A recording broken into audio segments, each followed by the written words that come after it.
Picture this horrifying scene unfolding in April 1304. A massive granite boulder weighing 300 pounds smashes directly into the outer wall of Stirling Castle.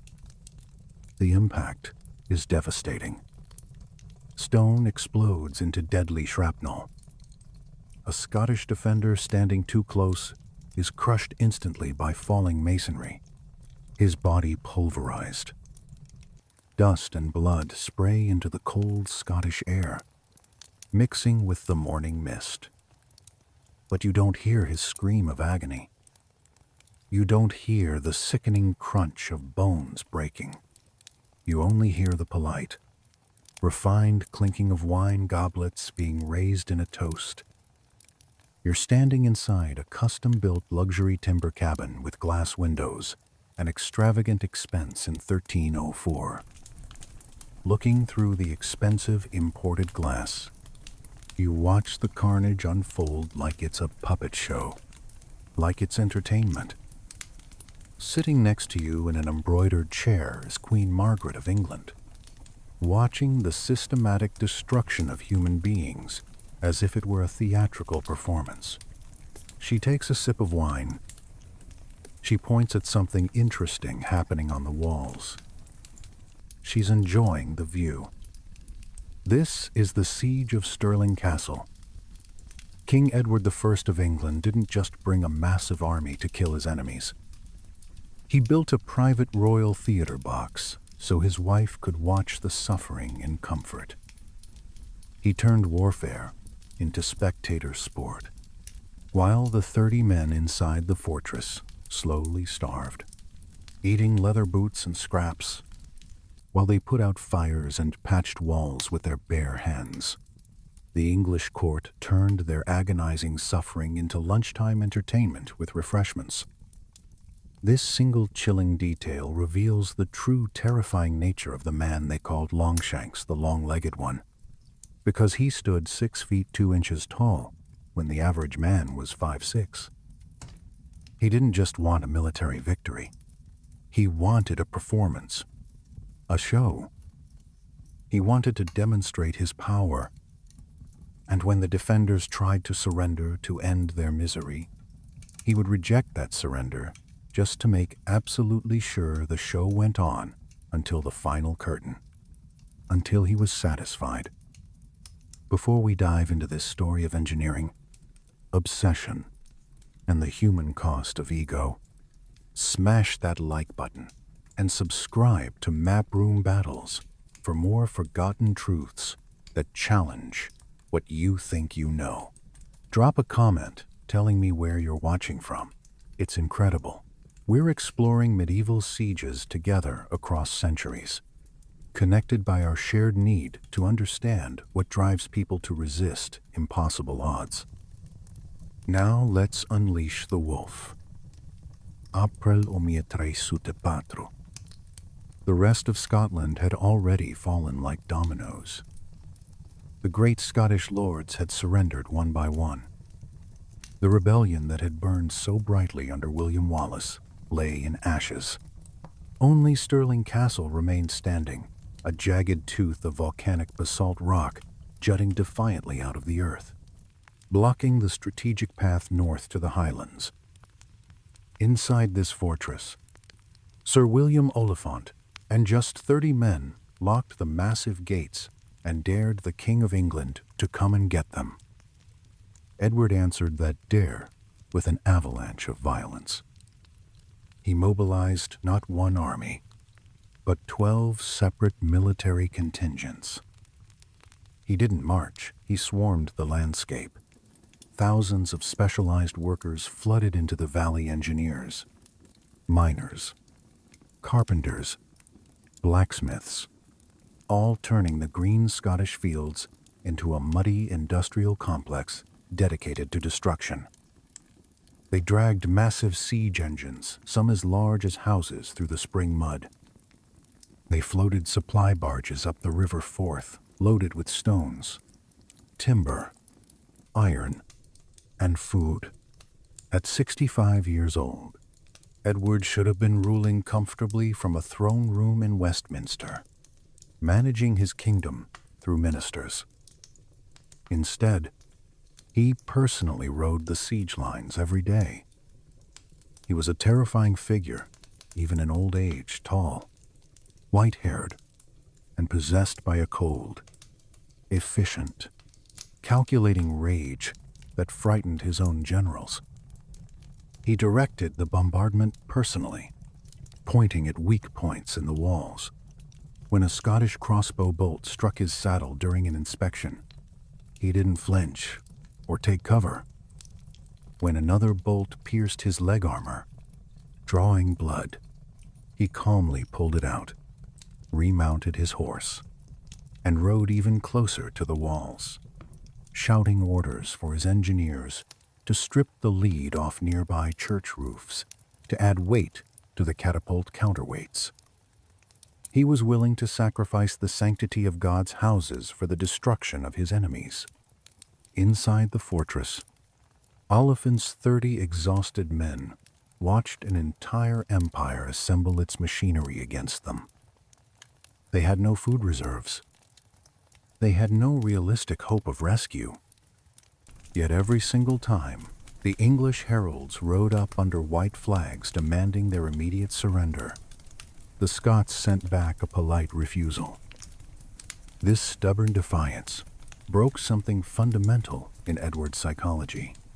He stopped looking for a quick strategic win and started looking for total erasure, for absolute humiliation. He ordered the construction of 13 massive siege engines to hammer the walls day and night without pause. But even these weren't enough to satisfy him. As Queen Margaret watched from her comfortable viewing window, eating her meals, Edward began obsessively sketching plans for something else entirely, a machine so impossibly large, so complex, so terrifying that its very existence would rewrite the known laws of physics and medieval warfare. Westminster Abbey in London houses the bones of England's kings in elaborate tombs. But one tomb stands out for its stark, deliberate simplicity. It's a plain gray marble slab, completely unadorned by golden effigies or jeweled decorations. The Latin inscription carved centuries later reads Eduardus primus Scotorum malleus hic est, here lies Edward I, Hammer of the Scots. Most medieval kings desperately wanted to be remembered as peacemakers, as saints, as beloved rulers. Edward wanted to be remembered as a weapon, as an instrument of destruction. To understand the systematic carnage at Stirling, you must understand the complex, dangerous mind of the man commanding it. Edward Longshanks was a physical giant, standing 6'2" inches, an era when the average man barely scraped 5'6". Even at 65, his body ravaged by dysentery and old war wounds, he cast a shadow that terrified his own generals and ministers. But his true power didn't come from his intimidating height or his skill with a sword. It came from his absolute obsession with law and legal frameworks. Edward did not view himself as a foreign invader conquering Scotland. In his twisted legal mind, he was a legitimate landlord dealing with unruly tenants who refused to pay rent. Years earlier, during a succession crisis the Scots called the Great Cause, the Scottish nobility had invited him to arbitrate their internal disputes over who should be king. Edward had leveraged that invitation, that moment of Scottish weakness, to maneuver himself into the legal position of Lord Paramount of Scotland Overlord. When the Scots eventually resisted his authority and rebelled, Edward didn't see it as a war between two independent nations. He saw it as a breach of contract, as high treason against a legitimate lord. This legalistic framework made him infinitely more dangerous than a simple conqueror seeking glory. A conqueror might show mercy to a brave enemy he respects. A judge shows absolutely no mercy to a convicted criminal.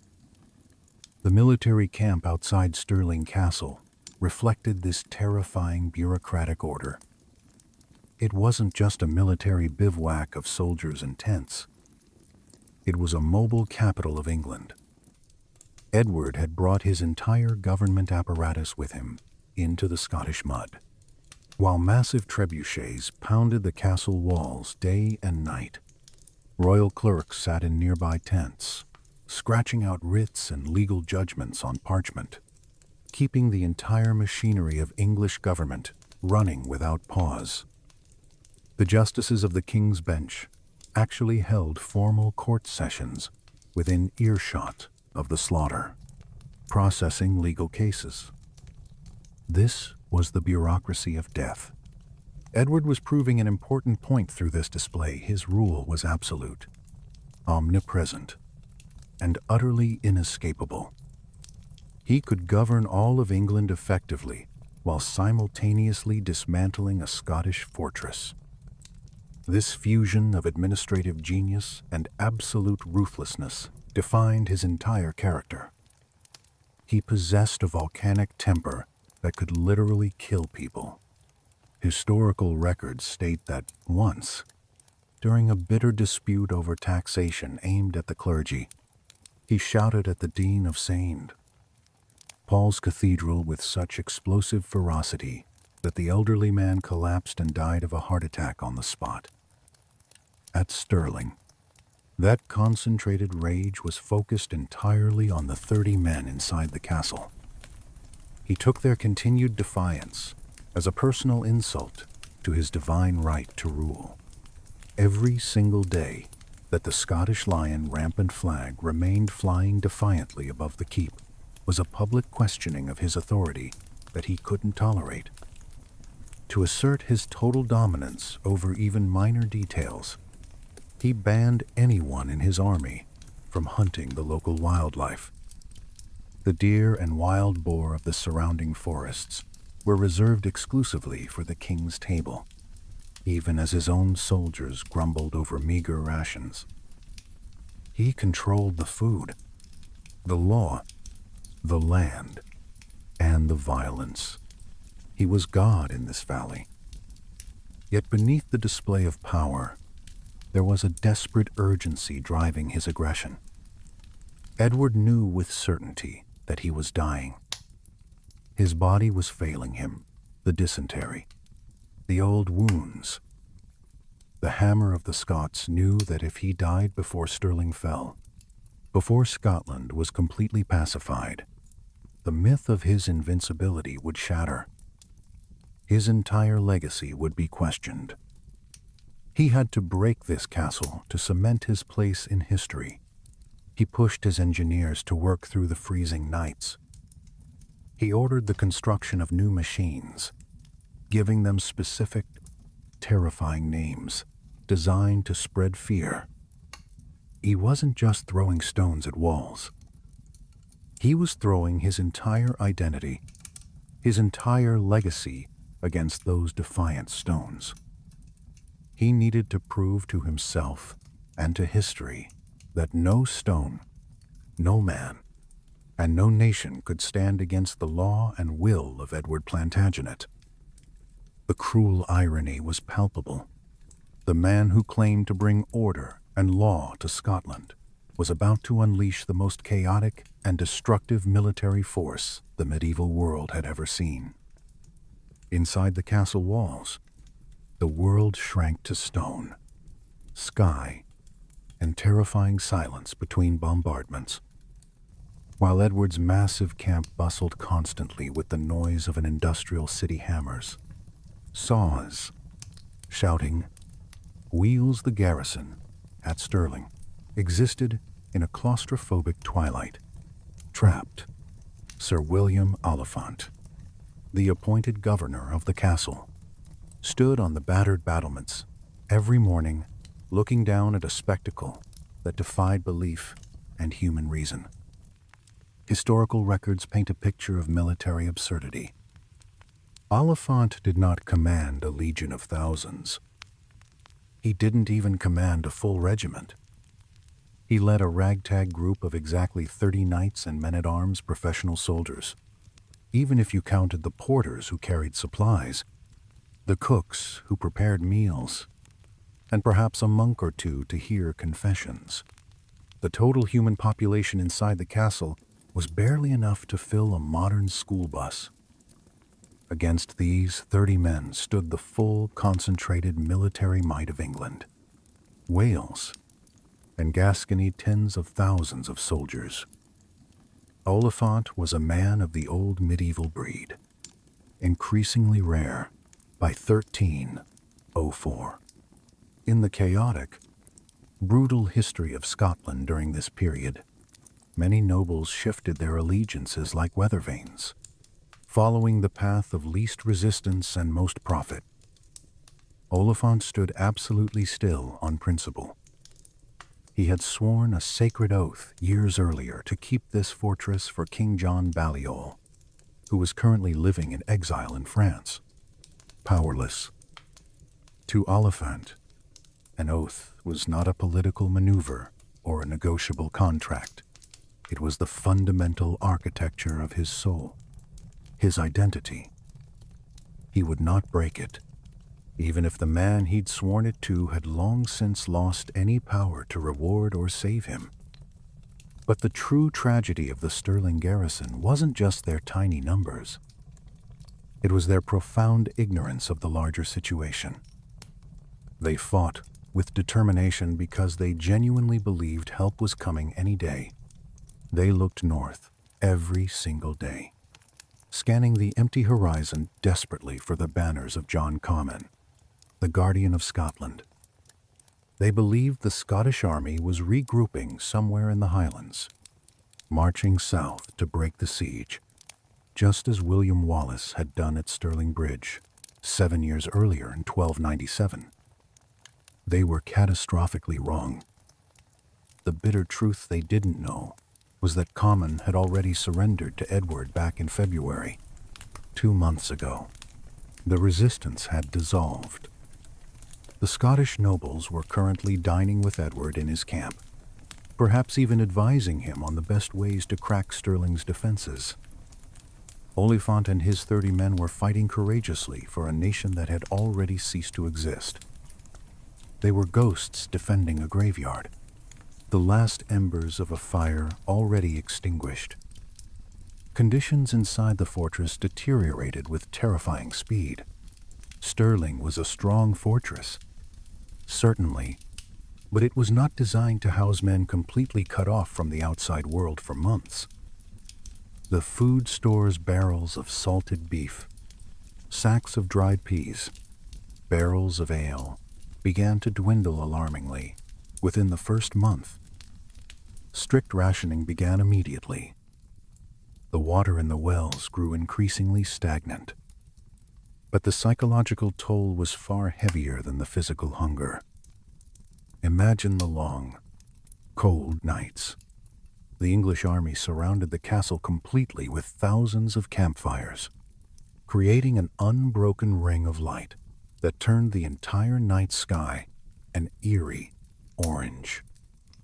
The constant sound of hammering, singing, laughing, and shouting from the enemy lines drifted up to the silent Scottish ramparts. It was a constant auditory reminder of the life, the resources, the food, the wine that the enemy possessed in abundance. The English deliberately taunted the defenders, displaying fresh game, roasted deer, and wild boar, and opening casks of wine where the Scots could see, while the starving garrison chewed on rock-hard tack and prayed for salvation. Oliphant maintained rigid military discipline through sheer force of personality and will. He organized strict shifts, ensuring that every section of the damaged wall had exhausted eyes upon it at all times. though the men were so few in number that they must have been physically exhausted to the point of hallucination from lack of sleep. They weren't just guarding against a sudden assault. They were guarding against the slow inevitability of their own demise. Edward sent heralds to the gate multiple times, offering increasingly generous terms. He promised them their lives if they came out immediately. Oliphant walked to the gate each time, not to open it and accept, but to deliver a message that has echoed through the centuries as an example of medieval honor. He didn't speak of personal glory or dramatic defiance. He spoke of bureaucratic protocol. He told the king's messenger politely that he held the castle by the sacred trust of his liege lord, and he could not legally surrender it without explicit permission. He asked for a temporary ceasefire and just enough time to send a fast messenger to France to ask his exiled king for permission to yield the fortress. It was a request of impeccable chivalric logic. It was respectful, lawful, and honorable by every medieval standard. Edward's reply was brutally short. If you will not surrender immediately, you will hang. The king had absolutely no interest in the bureaucracy of chivalry when it was being used by rebels. He ordered his engineers to begin stripping the lead from nearby church roofs. The time for talking and negotiation was definitively over. The 30 men inside tightened their belts over their shrinking stomachs, looked one last time at the empty northern horizon, and prepared for the sky to fall. The king's war machine was hungry, and it demanded a very specific diet. While the soldiers needed bread and beef, the siege engines needed something much denser metal. Edward looked at the holy sanctuaries of Scotland and saw only raw materials to be exploited. He sent written orders to the Sheriff of Stirling with a command that genuinely shocked even his own clergy. Strip the lead from the roofs of the cathedrals. St. Andrew's Cathedral and Dunfermline Abbey were not just churches. They were the spiritual hearts of Scotland, holy places. Under normal circumstances, deliberately damaging them would be considered a mortal sin, a direct ticket to hell for any Christian monarch. But Edward operated on a different moral plane entirely. He believed his cause was so just that God would forgive any means. He ordered his engineers to climb the sacred spires, pry the heavy lead sheets from the timber frames with crowbars, and cart them to the siege lines. He didn't technically steal the lead. To be fair, he carefully recorded the weight and promised in writing to pay the church back later. It was a forced loan from God himself. Why specifically lead? The answer lies in the brutal physics of medieval siege warfare. The trebuchets of 1,304 were gravity-powered monsters. To fling a 200-pound stone ball effectively over a wall, you needed a counterweight box filled with thousands of pounds of dense ballast. Stones and dirt were cheap and readily available, certainly, but they were bulky and less efficient. Lead was incredibly dense, one of the densest materials available. A box filled with lead could be physically smaller, yet far heavier, and would fall faster through the air, generating a more violent whip action in the trebuchet's throwing arm. By systematically stripping the churches, Edward was literally turning the protective roofs of God's houses into kinetic energy to smash his enemies. This logistical ruthlessness extended to controlling the water. The River Forth, usually a defensive barrier, became a military highway. Edward ordered a pontoon bridge to be constructed, cutting off any hope of resupply from the water. He brought in coal from local mines, to forge iron bolts for crossbows. He summoned sulfur and saltpeter from distant suppliers, ingredients that hinted at a new, terrifying age of chemical warfare coming. The scene around the castle transformed into a hive of systematic destruction. We often imagine medieval wars as chaotic brawls of knights, but this was precision engineering. The stolen lead arrived by the cartload. The carpenters melted it down in massive furnaces, pouring the molten metal into the counterweight boxes of the trebuchets. The machines were carefully calibrated. The engineers adjusted the slings and the release mechanisms, calculating the precise trajectory needed to clear the curtain walls and crash into the buildings inside. When the bombardment began in earnest, it was a rhythmic, industrial pounding, not random at all. These weren't wild shots. The English artillery batteries focused systematically on the gatehouse and the corner towers, chipping away the masonry layer by layer, stone by stone. Every crash of a massive stone against the wall sent tremors through the volcanic bedrock. Inside, Oliphant and his men could feel the impacts in their teeth, in their bones. The dust from pulverized mortar filled the air constantly, coating their lungs, making them cough blood. Edward watched it all with the critical eyes of an engineer, not a warrior. He wasn't satisfied with just hitting the wall randomly. He wanted to breach it, to open a path for his soldiers. He rode among the massive machines daily, pointing out where the aim was true and where it faltered, making adjustments. But even as the church lead weights swung down and the stones flew up day after day, the walls of Stirling held. The ancient basalt foundation absorbed the shock. The Scottish masonry was stubborn and well built. The king realized with growing frustration that standard machines, even powered by stolen holy lead, might not be enough to break this particular fortress. He needed something different. He needed fire, something that couldn't be blocked by stone or patched by desperate hands. And so he turned to his apothecaries and alchemists, ordering them to prepare a weapon that had terrified Mediterranean sailors for centuries. The siege entered a new, more horrifying Phase 1, defined not by weight and impact, but by heat and suffocation. Among the surviving records of King Edward's campaign expenses, carefully preserved in royal account books, there's a curious entry that stands out among the mundane lists of wheat, wine, and iron nails. The king ordered the procurement of vast quantities of sulfur and saltpeter. To the modern ear, these ingredients sound like the recipe for gunpowder, and they are. But in 1304, they were the ingredients for hell itself. Edward was deeply frustrated. The basalt walls of Stirling were stubbornly shrugging off his stone bombardment. The lead-weighted trebuchets were chipping paint and cracking stones, but they weren't breaking the fortress's spine.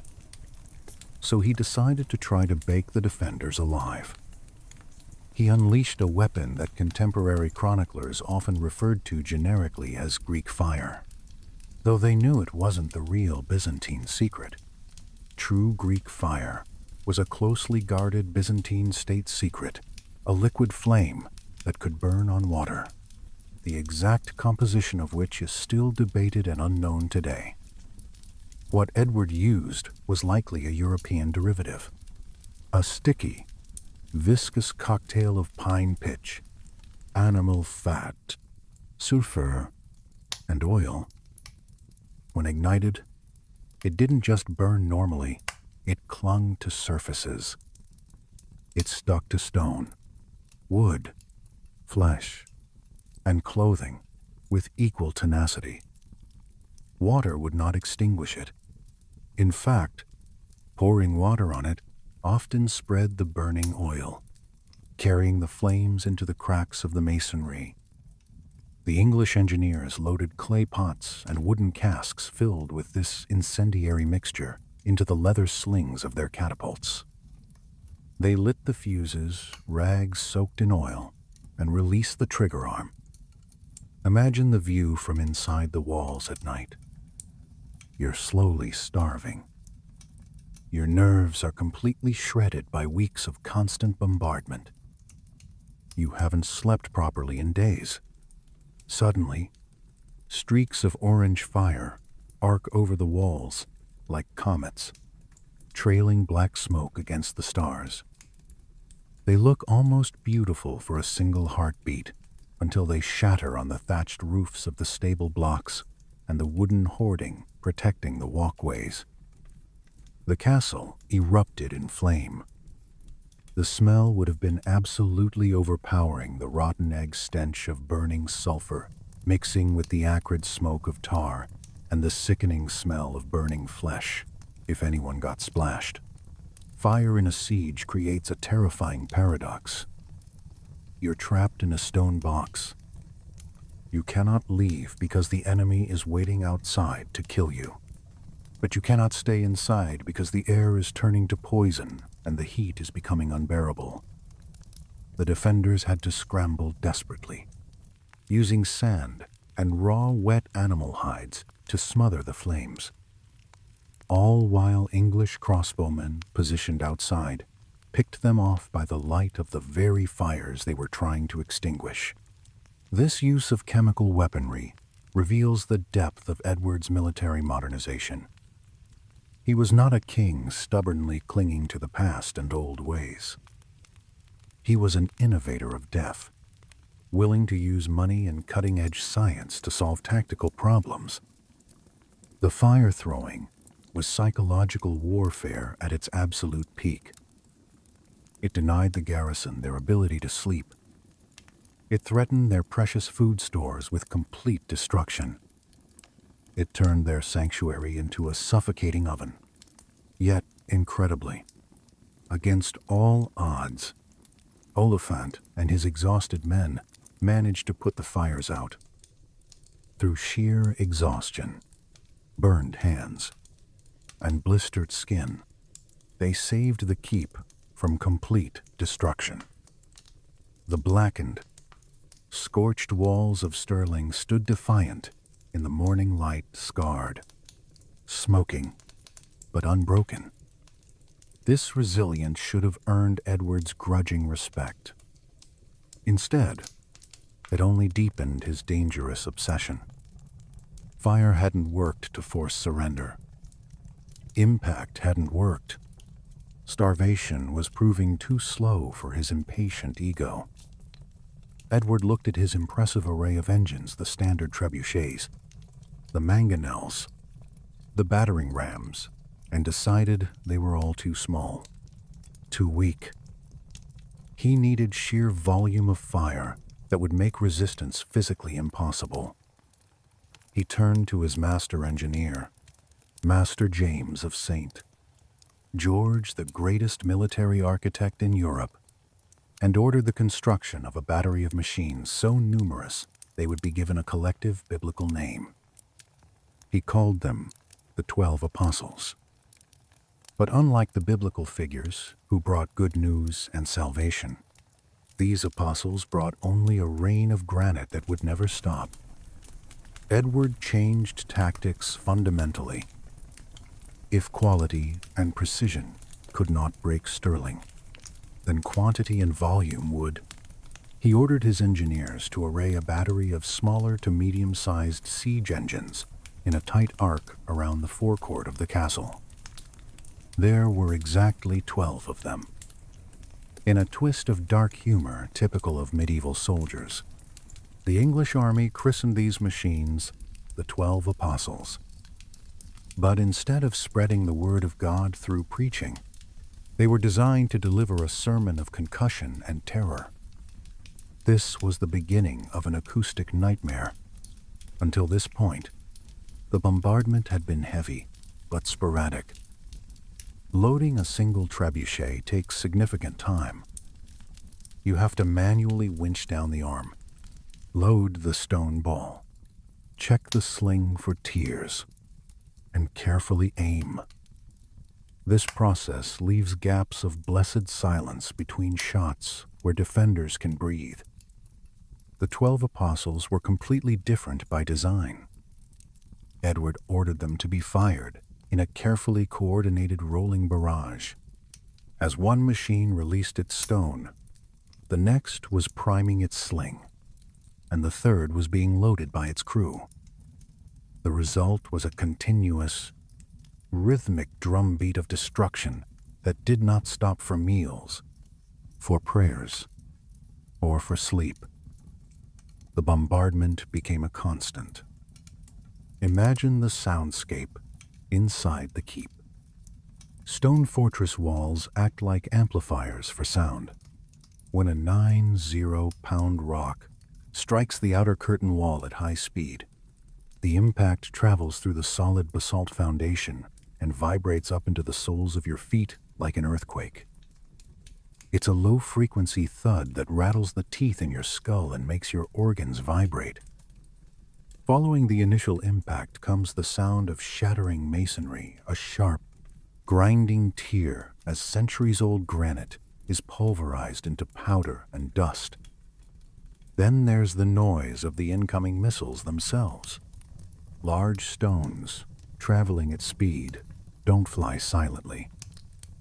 They displace air violently, creating a low, terrifying whoosh or a high-pitched whistle, depending on their aerodynamic shape. The defenders learned to listen to the sky constantly. They lived in a permanent state of flinch, waiting for the ceiling to collapse or a wall to cave in on top of them. Edward staffed the apostles with rotating crews working in shifts. The English engineers worked 6 hours on, 6 hours off, ensuring the machines never cooled down or stopped. For the 30 men inside, there were no shifts possible. There was only the wall and the desperate need to survive. They had to be everywhere at once, patching gaps with timber and rubble as soon as the stones created them, before the wall collapsed completely. Sleep became their greatest enemy. Sleep deprivation destroys the human mind faster than hunger or thirst. After 3 days of constant noise without rest, the line between reality and nightmare blurs completely. Men start to hallucinate vividly. Shadows look like attacking soldiers. The sound of wind sounds like screaming. You see things that aren't there. The apostles proved effective at systematically stripping away the outer defenses. They hammered the battlements relentlessly, smashing the wooden hoardings that protected the archers. They pockmarked the curtain wall, turning smooth stone into a jagged, cratered face. But they lacked the sheer kinetic mass to punch through the core of the fortress in one blow.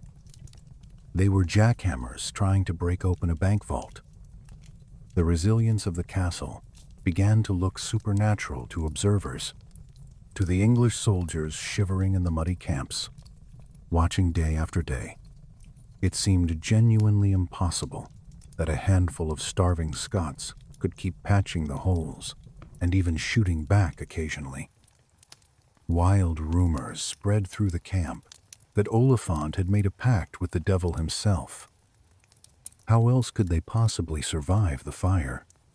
The lead, and the apostles, Edward, however, did not believe in devils or demons.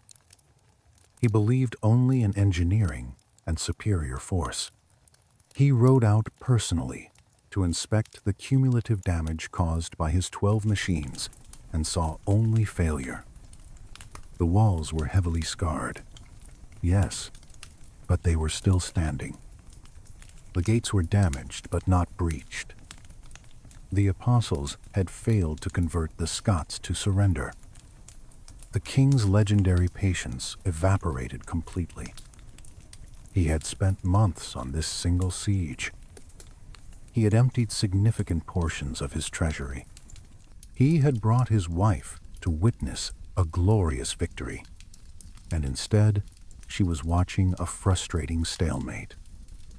The hammer of the Scots was being humiliated by a rock and 30 starving men.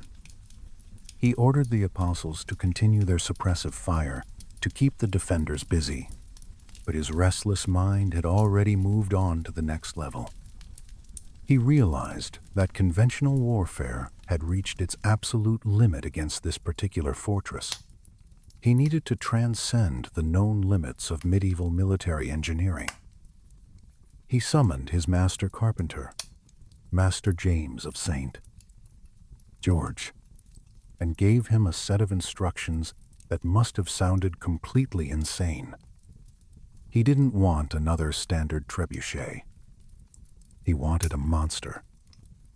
He wanted a machine so impossibly large that it would require its own dedicated transportation network. He wanted a weapon that would end the siege with a single apocalyptic shot. The apostles had done their job of softening the target and exhausting the defenders. Now it was time to bring in the god of war itself. The noise of the battle shifted noticeably. The relentless thudding of the 12 apostles gradually slowed down, replaced by a new, more ominous sound, the rhythmic scraping of saws and the groaning of heavy timber under stress. Edward had cleared a massive space in the center of his siege lines. He summoned Master James of St. George, the greatest military architect in all of Europe, the man who had built Edward's castles in Wales and gave him essentially a blank check. Build me something impossible. What rose from the Scottish mud over the next 3 months was not a catapult or a simple war machine. It was a monument to excess, to ego, to the extremes of human engineering. Records from the Royal Wardrobe accounts detail the sheer scale of the construction project. 5 master carpenters and 49 other skilled laborers worked exclusively on this single project for months.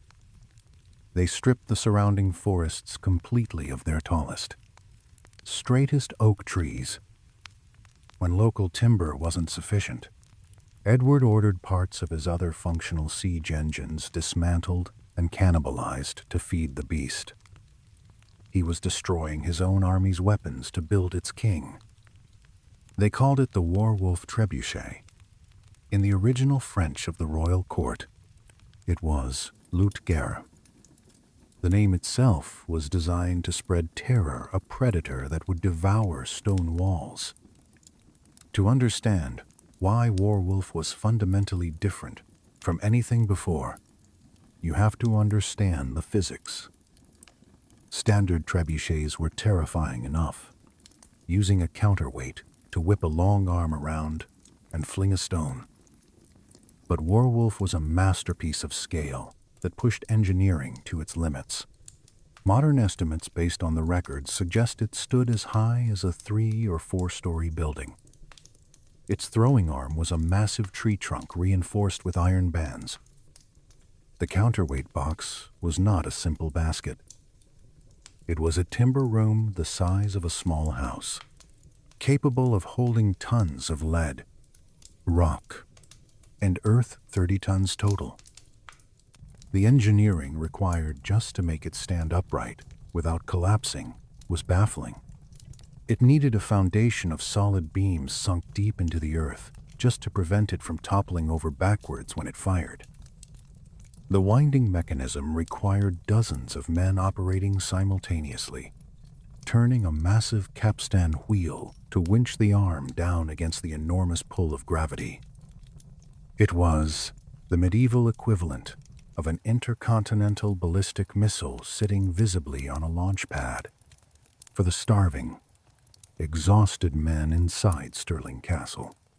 Watching the Warwolf rise day by day must have been a slow-motion psychological execution.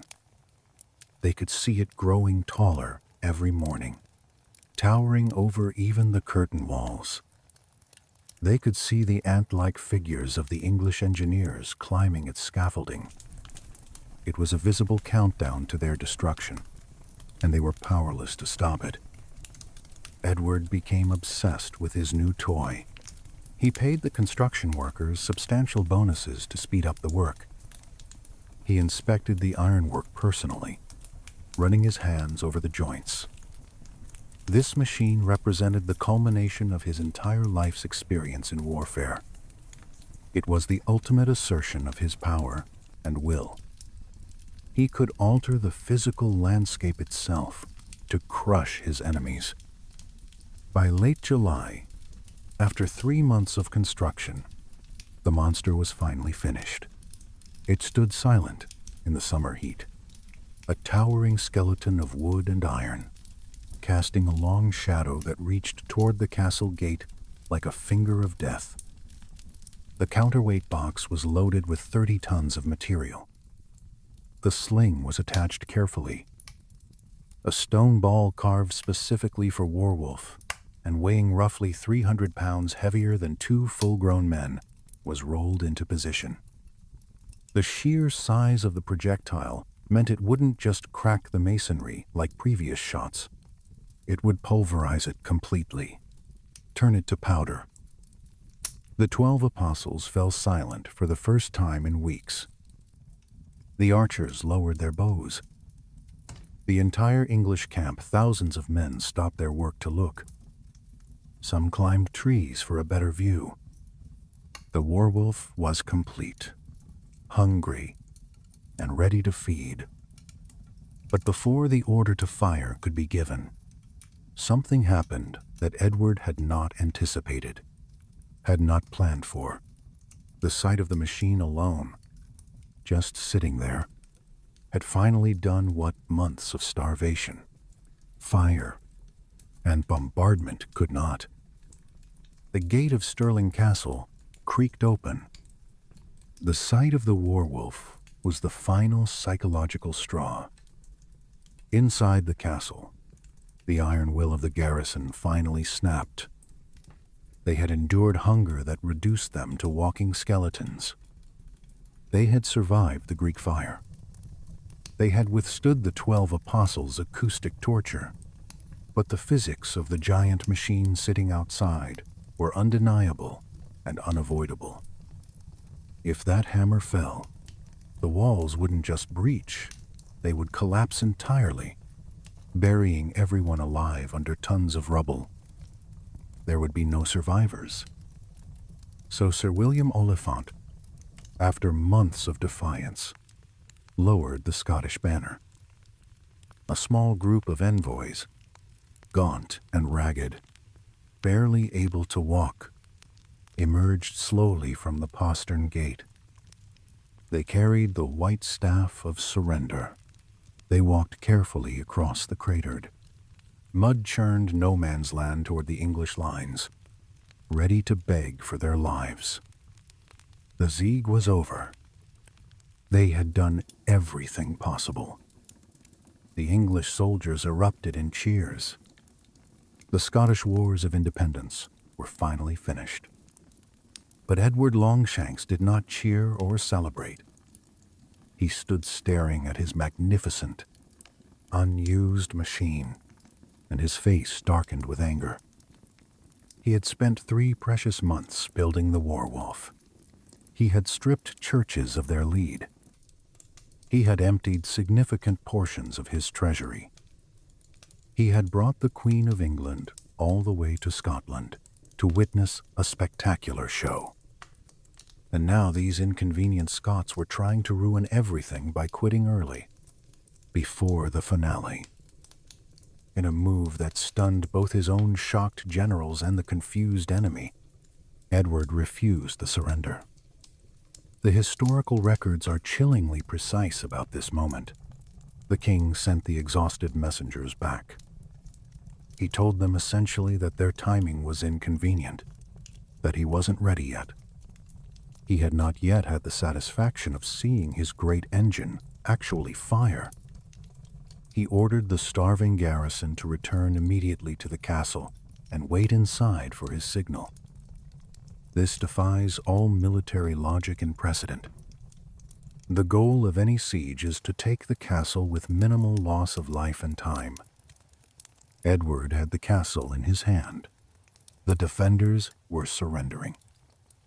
But for the aging, dying king, this was no longer about military objectives or territory.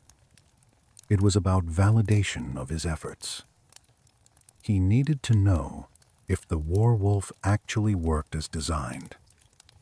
He needed the sensory payoff of the impact. He was treating real human lives like test dummies in a ballistics experiment. Imagine the horror of the Scottish soldiers. They had walked out expecting either mercy or quick execution, but at least an end to their suffering. Instead, they were told to go back inside the target zone because the king wanted to calibrate his aim and test his weapon. It was the ultimate humiliation. They trudged back through the gates in disbelief. They barred the doors and waited for death. Edward turned calmly to his engineers and gave the nod. The massive team of winchmen began to turn the capstan. The thick ropes tightened.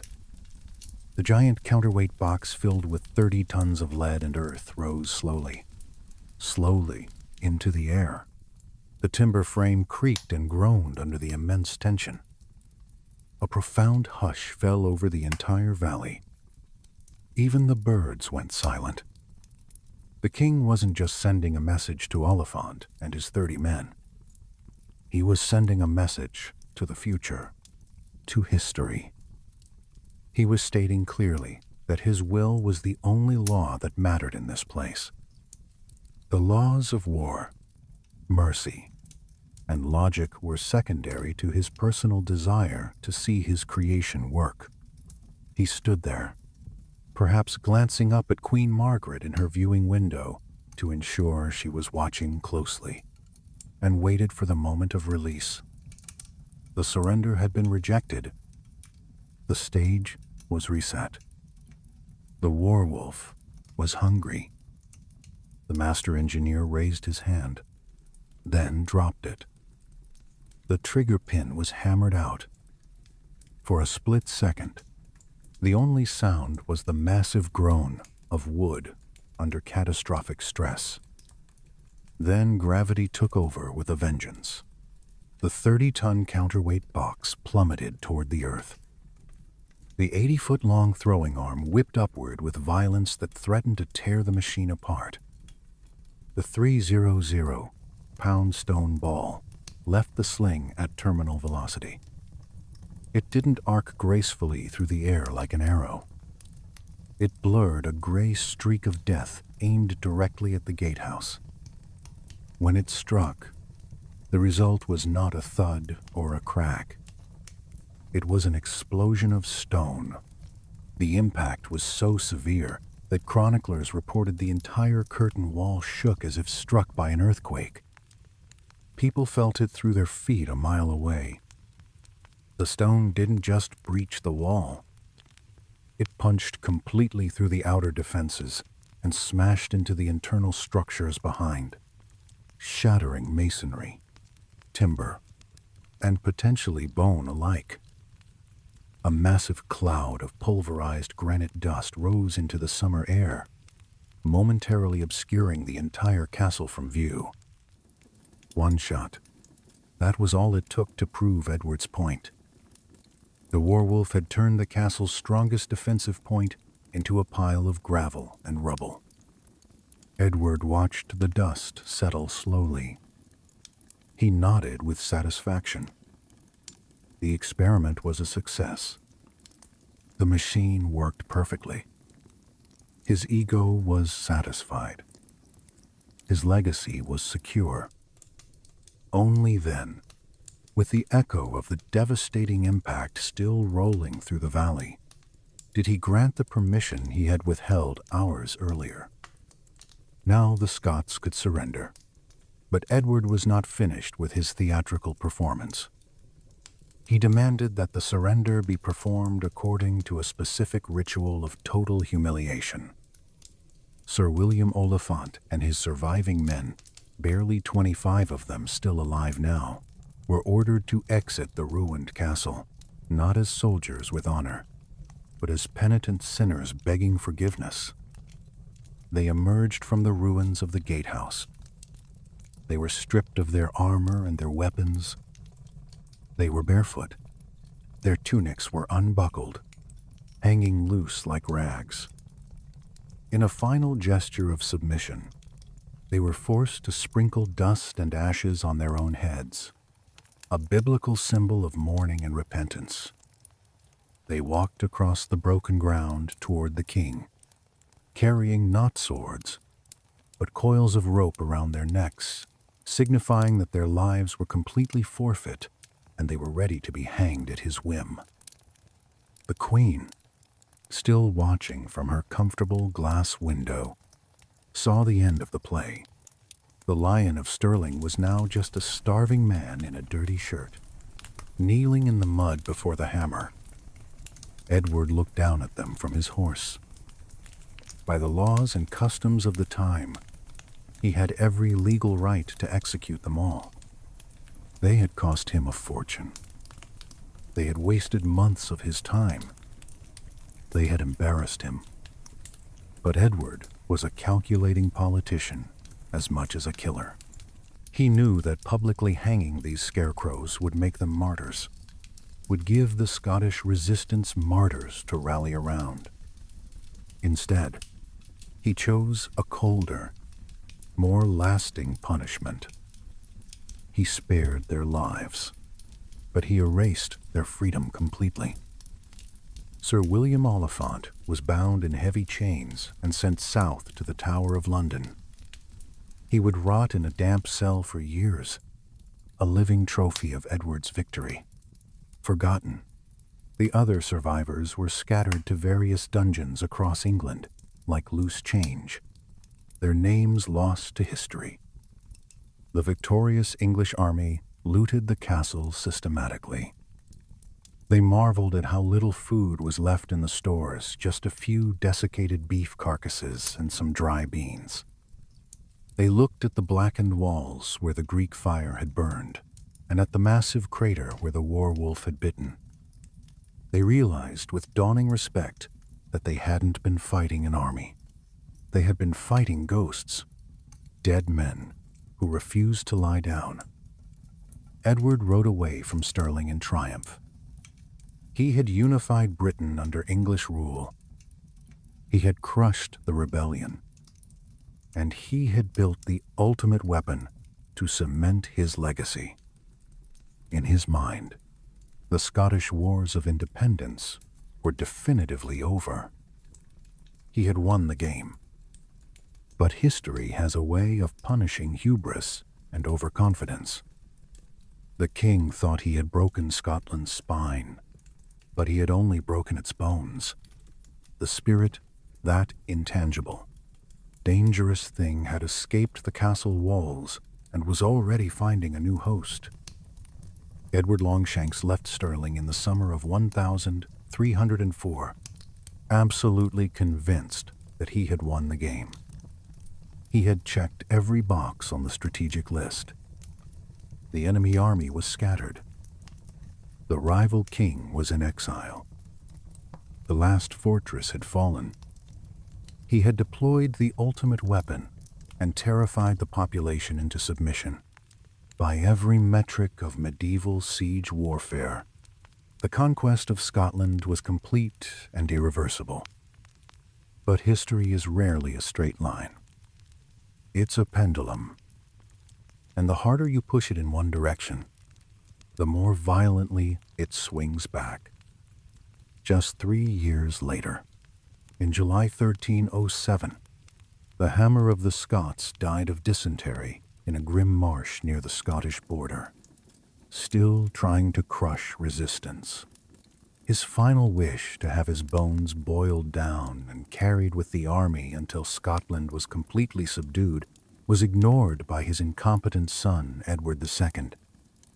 The terrified silence Edward had enforced at Stirling did not last. The vacuum he left was filled not by English law and order, but by a new fire burning even hotter. From the ashes of the resistance rose Robert the Bruce, a Scottish noble who had been playing both sides. He watched carefully what happened at Stirling. He learned a crucial lesson: do not fight the English on their terms.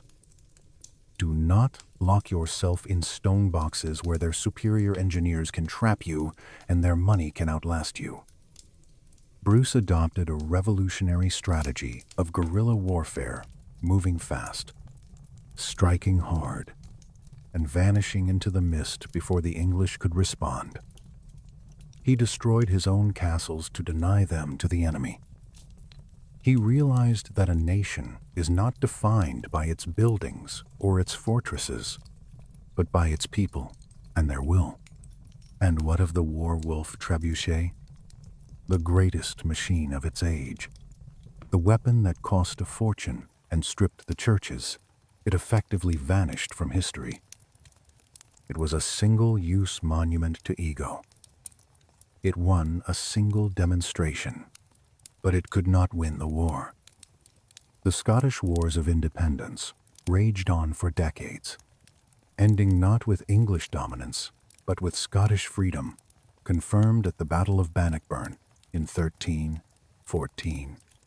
The Siege of Stirling Castle stands as a dark parable with lessons for the modern age.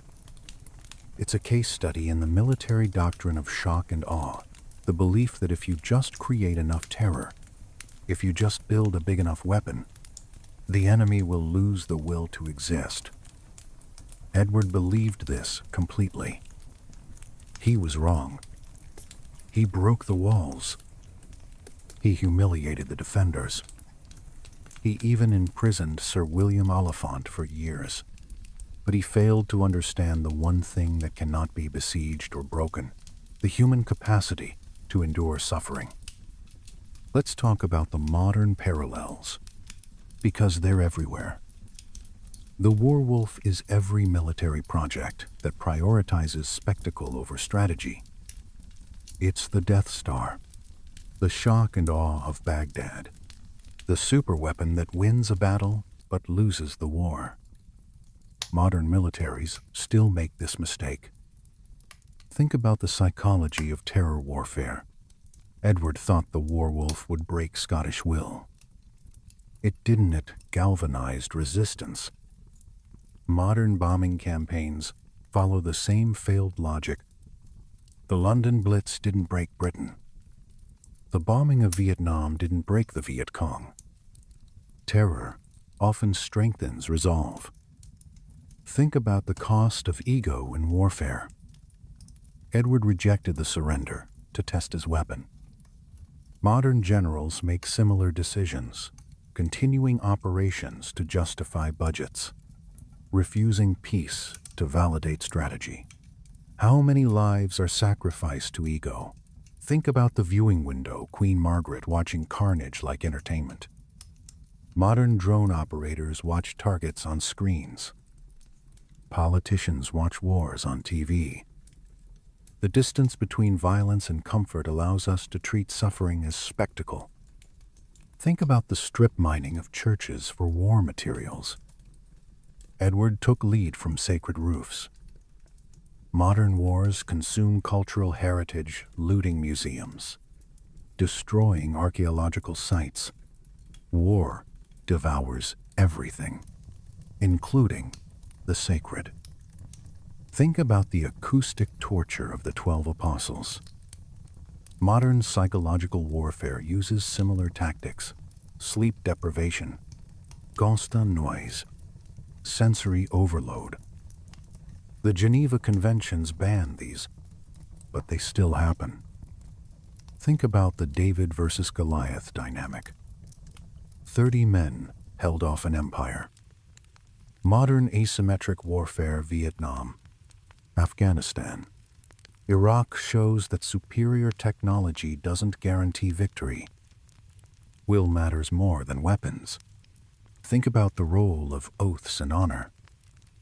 Oliphant kept his oath to a powerless king. Modern soldiers face similar dilemmas following orders versus conscience. When does loyalty become complicity? Think about the bureaucracy of war. Edward brought his entire government to the siege. Modern wars are equally bureaucratic contractors. Logistics, legal frameworks. We sanitize violence with paperwork. Think about the symbolism of surrender rituals. Oliphant walked barefoot with ashes on his head.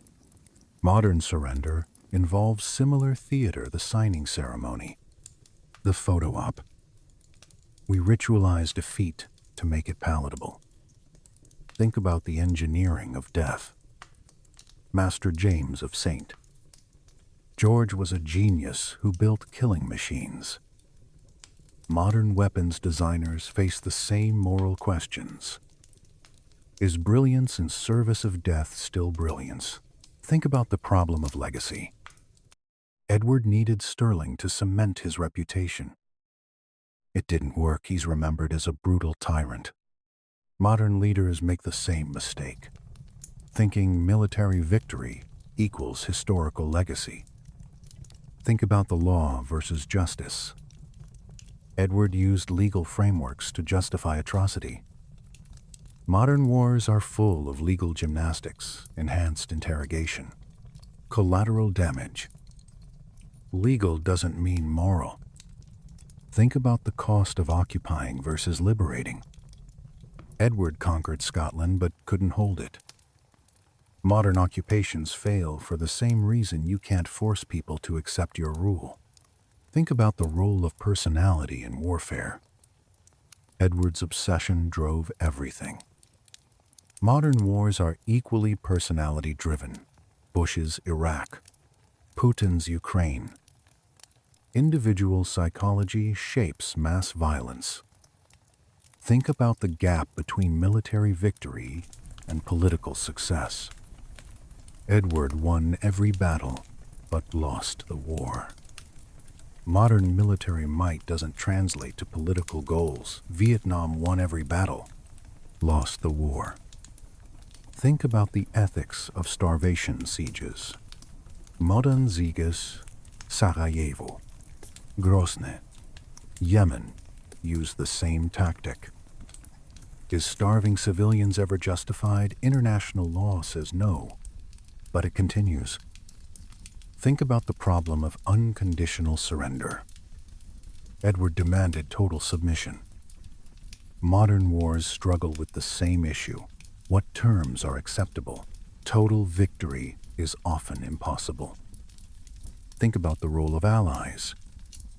The Scottish nobles surrendered and dined with Edward. Modern insurgencies face the same betrayal, local elites collaborating with occupiers. Think about the weaponization of food. Edward controlled all supplies. Modern sanctions and sieges use food as a weapon. Deliberately starving populations is a war crime, but it's common. Think about the problem of defending the indefensible. Oliphant knew the cause was lost, but fought anyway. Modern soldiers face impossible situations. When is continued resistance heroic versus suicidal? Think about the gap between perception and reality. The garrison thought help was coming. Modern insurgents often fight based on false hope. Information warfare matters as much as physical. Think about the transformation of warfare. The werewolf represented cutting-edge technology. Modern warfare is equally defined by technology drones, cyber, AI. The tools change, but the human cost remains. Think about the class dimension. Oliphant was nobility, but he fought alongside common soldiers. Modern militaries claim meritocracy, but often reflect class hierarchies. Who fights and who commands? Think about the environmental cost. Edward stripped forests, polluted rivers, destroyed churches. Modern warfare's environmental impact is catastrophic. Agent Orange, depleted uranium, burning oil fields. Think about the role of spectacle. Edward built a theater box for his wife. Modern wars are equally theatrical embedded journalists. Propaganda videos, victory speeches. We perform war for audiences. Think about the problem of proportionality. 30 men versus an empire. Was the response proportional? Modern warfare struggles with the same question: drone strikes on suspected terrorists, bombing campaigns. Think about the psychology of the besieged. Sleep deprivation, starvation, constant fear. Modern hostages, prisoners, and civilians in war zones experience the same trauma. PTSD is ancient. Think about the role of engineers in violence. The builders of the Werewolf were craftsmen, not soldiers. Modern tech workers build weapon systems.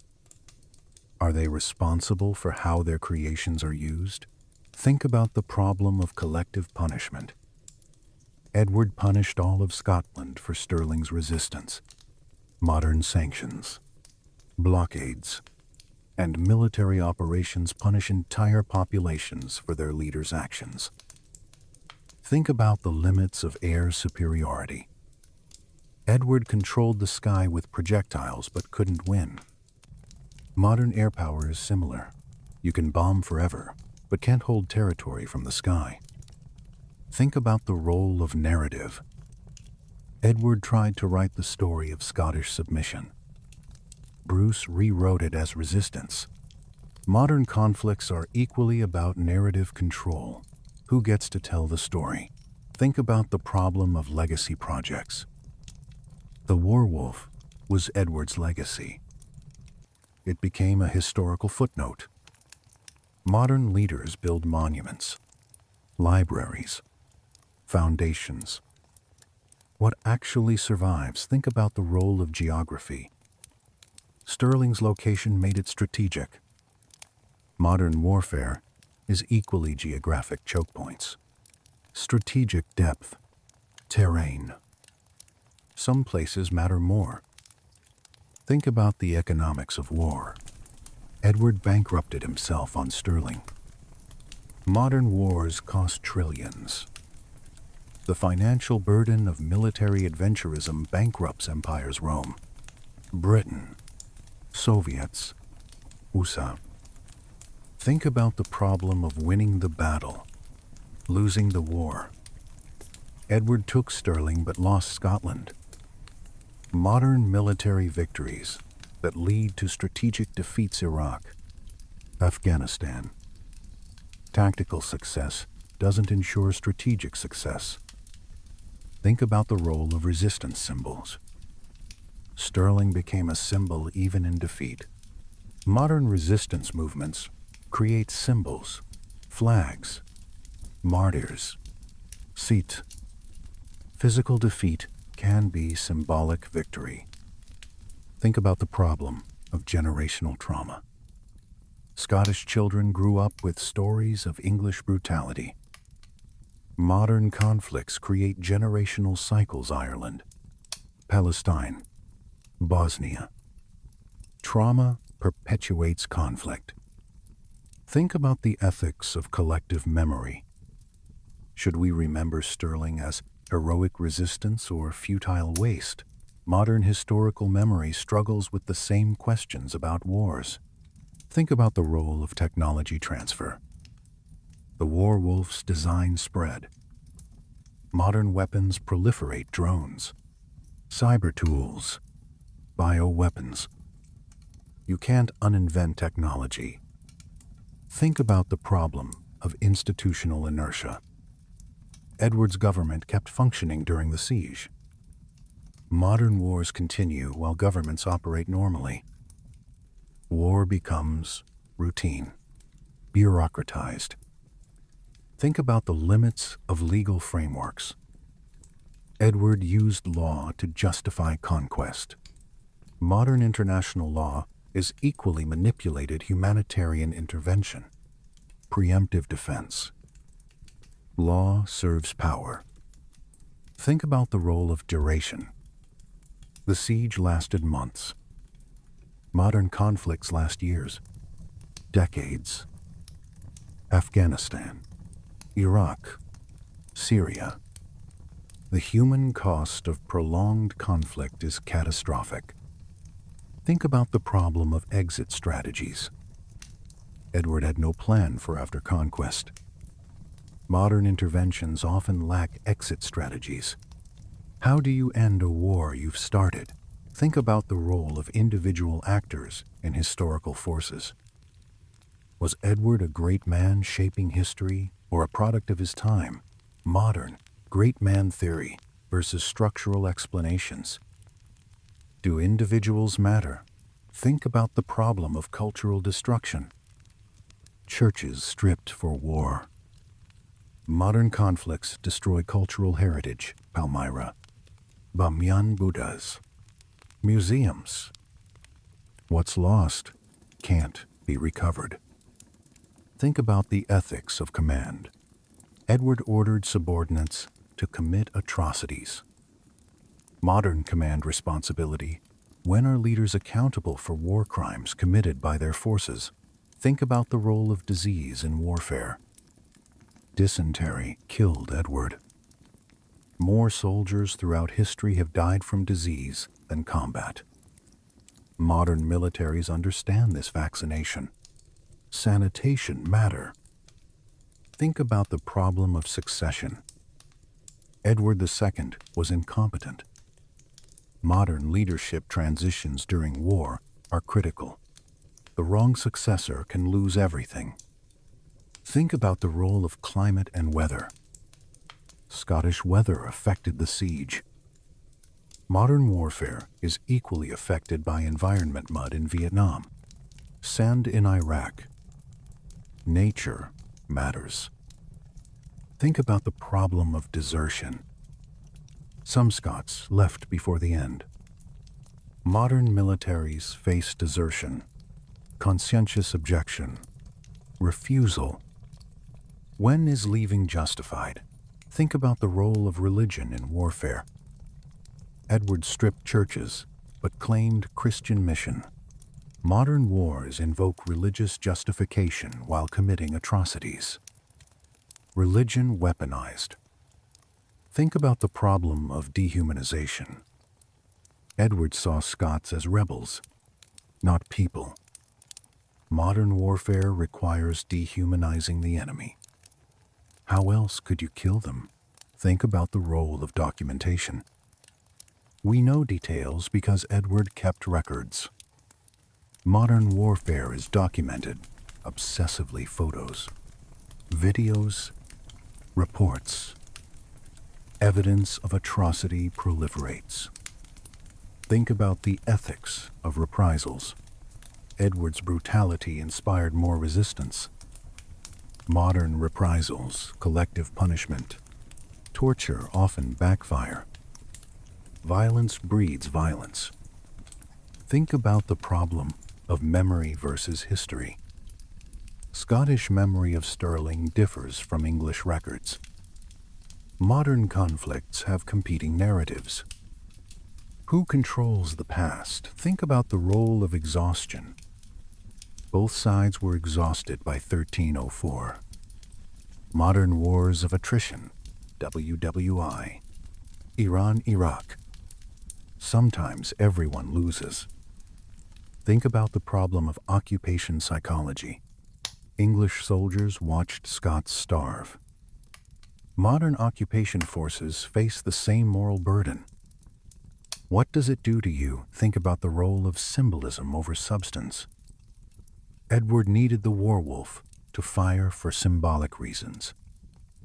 Modern military actions are equally symbolic: targeted assassinations, retaliatory strikes. Strategy versus spectacle. Think about the ethics of innovation. Should Master James have refused to build the werewolf? Modern scientists face the same question about weapons of mass destruction: the responsibility of innovators. Think about the problem of proportionate response. Was Stirling's resistance worth the suffering? Modern just war theory struggles with proportionality. When is fighting worth dying for? Think about the role of infrastructure in warfare. Rivers, bridges, roads mattered at Stirling. Modern warfare targets infrastructure, power grids, water, hospitals. Civilization's fragility. Think about the problem of civilian suffering. Stirling's civilians starved too. Modern wars kill more civilians than soldiers. The ethics of collateral damage. Think about the role of time in resistance. Holding out for months mattered even in defeat. Modern resistance movements understand you don't have to win, just not lose. Survival is victory. Think about the problem of moral injury. English soldiers watched atrocities. Modern veterans struggle with moral injury, the things they saw, did, failed to prevent. PTSD from guilt. Think about the role of contingency. If Edward had died earlier, Scotland might have won. Modern history's what-ifs remind us of contingency. Small things matter. Think about the problem of historical judgment. Is Edward a villain or a product of his time? Modern debates about historical figures face the same question: moral relativism versus universal values. Think about the role of resistance identity. Scottish identity was forged in resistance to England. Modern national identities often form in resistance: Ireland, Vietnam, Algeria. Think about the problem of defining victory. Edward won militarily but lost politically. Modern warfare struggles to define victory. What does winning mean? Think about the ethics of starvation as a weapon. Deliberate but presented as siege necessity. Modern sieges use the same justification. Yemen, Syria. The ethics haven't changed. Think about the role of will versus capability. Scots had will. English had capability. Modern insurgencies prove will can outlast capability. Afghanistan proved this repeatedly.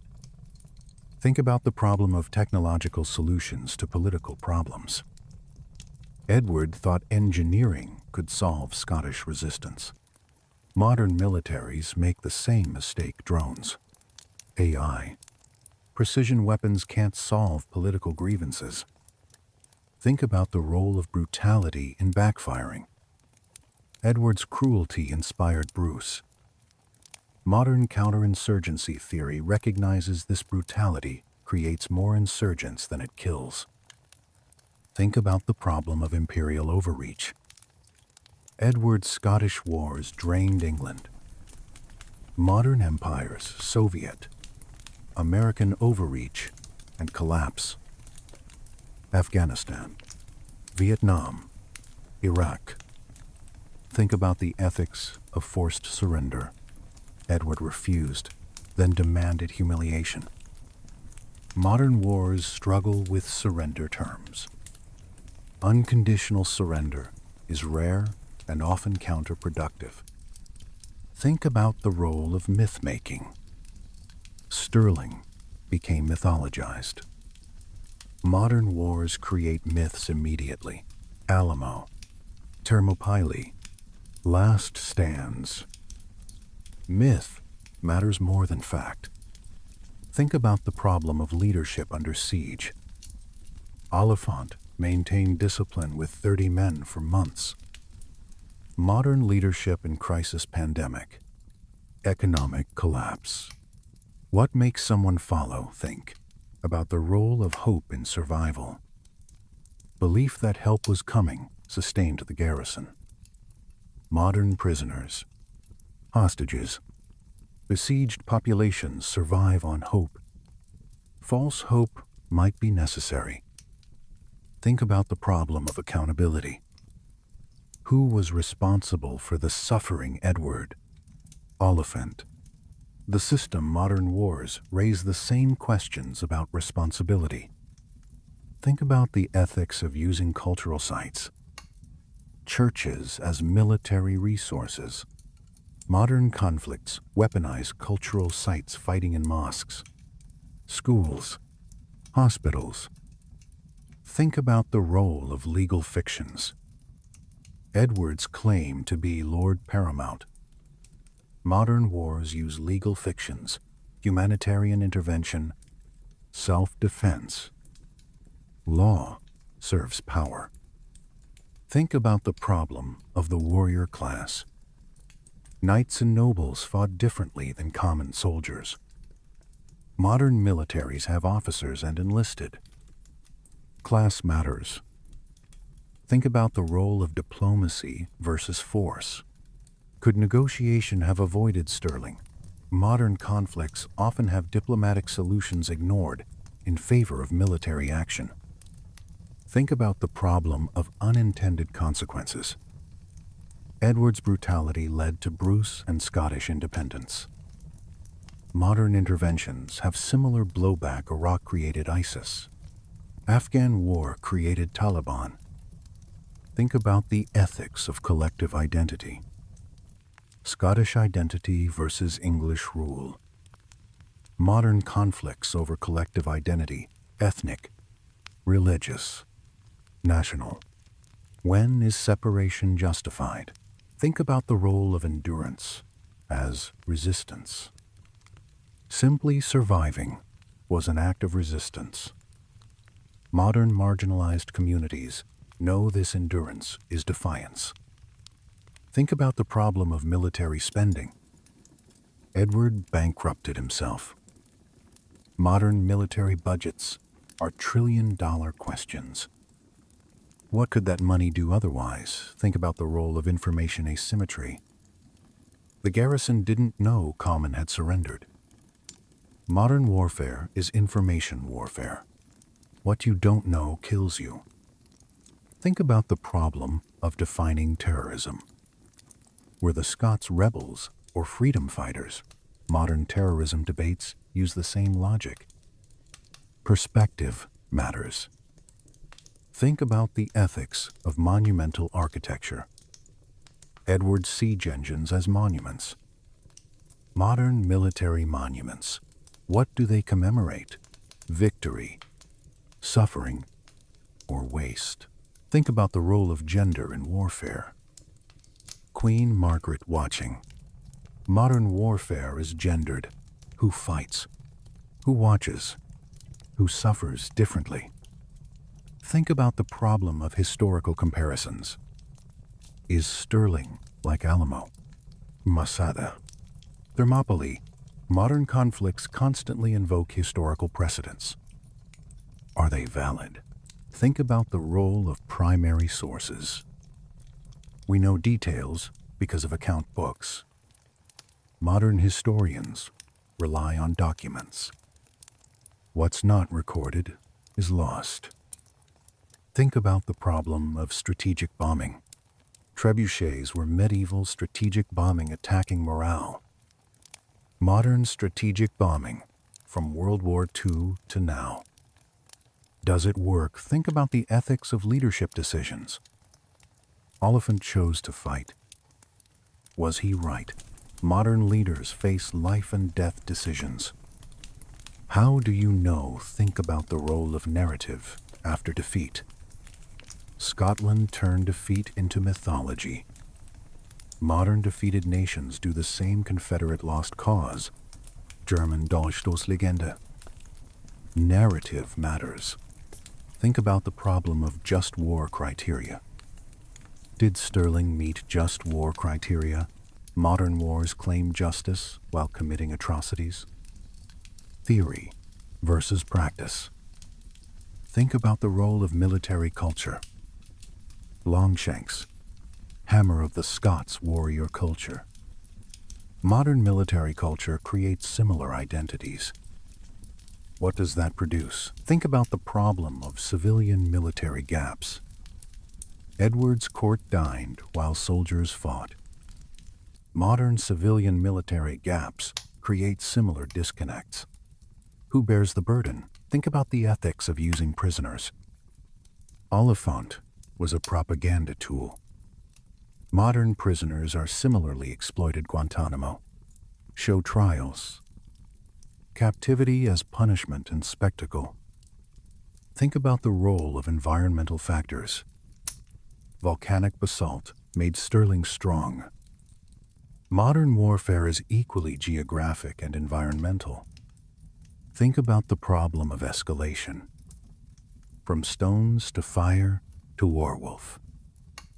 Modern escalation ladders, conventional to chemical to nuclear.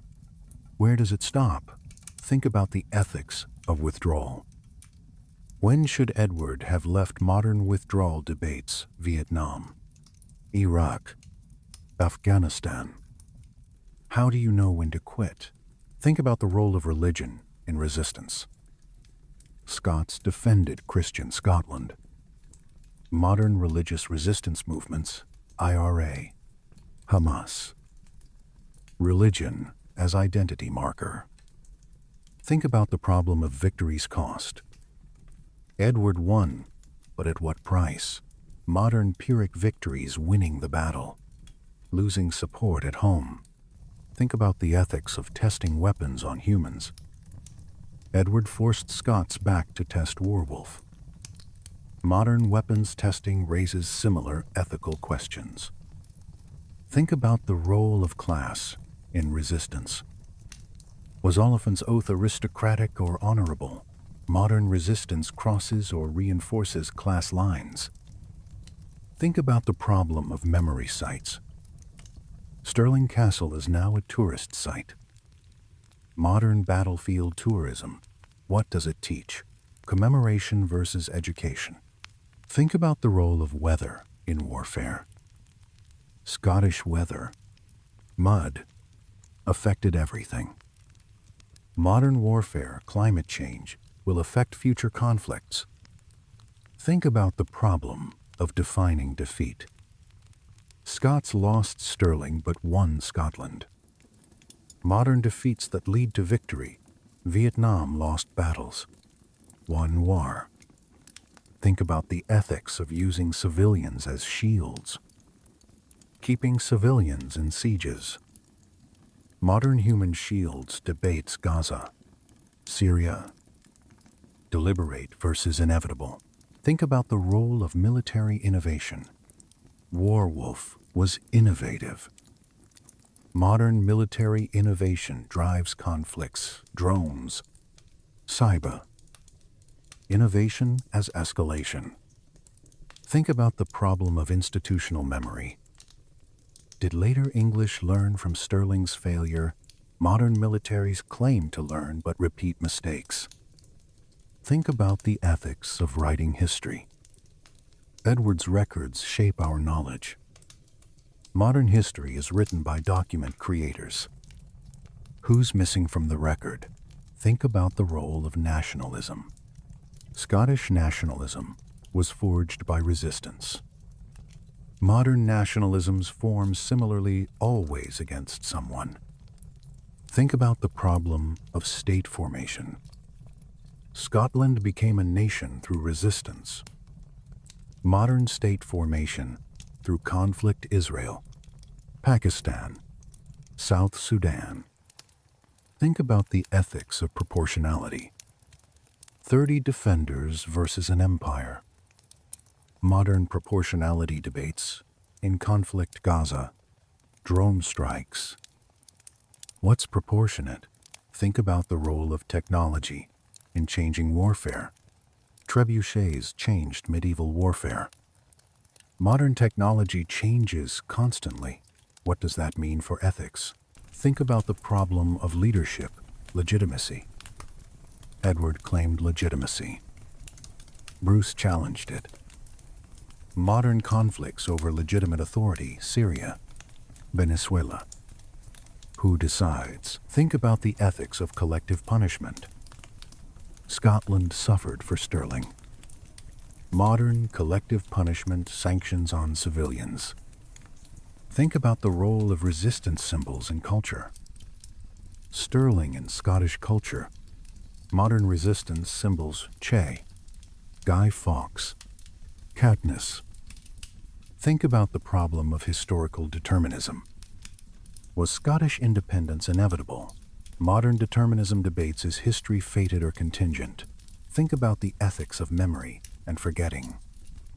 Should we remember Edward's brutality? Modern memory politics. What to commemorate? What to forget? Think about the role of geography in identity.